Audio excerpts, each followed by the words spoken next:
Mardi 12 février, à l'espace Saint-Hilaire, une trentaine de personnes assistaient au premier débat qui portait sur la fiscalité et les dépenses publiques. Ce soir, effectivement, ça va être la fiscalité et les dépenses publiques. Je ne suis en aucun cas solutionnaire. C'est pas moi qui va apporter des solutions. C'est nous tous, entre guillemets, nos solutions. Après, est-ce qu'elles vont être suivies ou pas? De donner des indications sur la décomposition de son impôt sur le revenu, en sachant qu'en France, il y a un Français sur 3 qui paye de l'impôt pour l'instant. Est-ce que ça va changer la face des choses?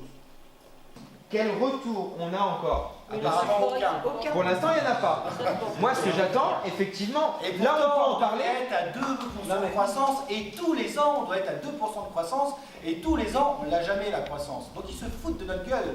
Parce Non, que mais les après- mecs, ils doivent savoir, c'est leur boulot, c'est eux les représentants, ils sont élus, on les paye pour ça, c'est leur métier. Et ils se foutent Non, de mais notre gueule en permanence. Et ça, les c'est bien ce élus, qu'ils font. c'est- Et derrière, les élus, ils disent, ouais, on va vous aider, tout ça, et en fait, ils n'aident que leurs potes. Maladie chronique, maladie qui nous a été apportée par les Gilets jaunes.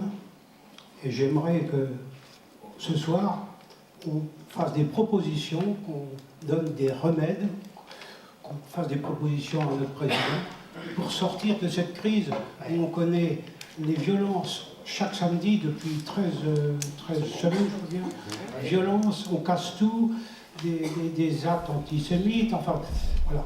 Et j'ai commencé par dire que nous avions la chance de vivre dans un beau pays. Une allocation pour l'étudiant, une allocation pour le chômeur.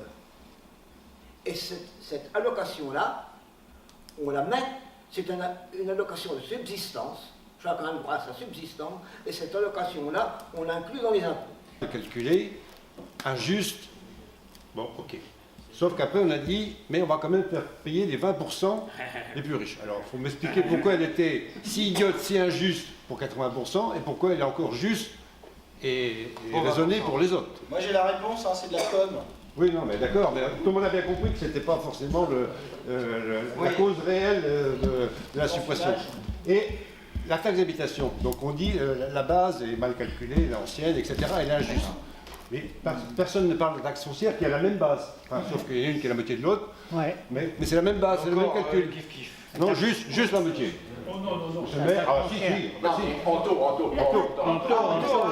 Non, en base.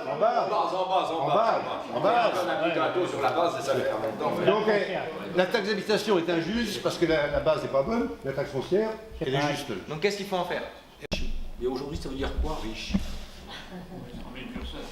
Où est-ce qu'on met le curseur? Parce que tout à l'heure, j'entendais parler de 5 millions, etc. Enfin, moi, je vois bien, hein, mais j'ai pas beaucoup de relations qui gagnent 5 millions d'euros par an. Donc, voilà, enfin, j'aimerais bien qu'on comprenne ça. Parce que j'entends parler, effectivement, aujourd'hui, on se bat, Carlos Ghosn, enfin, etc., des mauvais exemples. On oublie qu'il y a des chefs d'entreprise qui gagnent beaucoup d'argent, mais qui le méritent. Le prochain rendez-vous aura lieu le mardi 19 février à Saint-Martin-Landelle, à la salle municipale à 19 h. Il portera sur la transition écologique.